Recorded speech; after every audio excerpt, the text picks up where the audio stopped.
Once upon a time, there lived a rabbit and a tortoise. They were good friends, but Rabbit always boasted that he could run faster than Tortoise. So they decided to have a race. They chose a starting and finishing point. Starting point. Finishing point. Race started, and they began to run.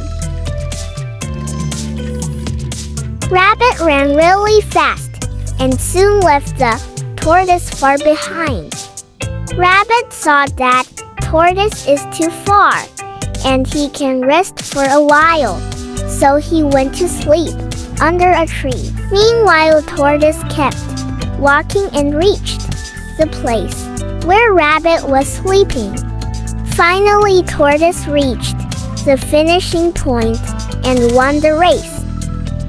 When the rabbit woke up, he saw that tortoise already won the race. Winner. Moral of the story: pride has a fall, or slow and steady wins a race.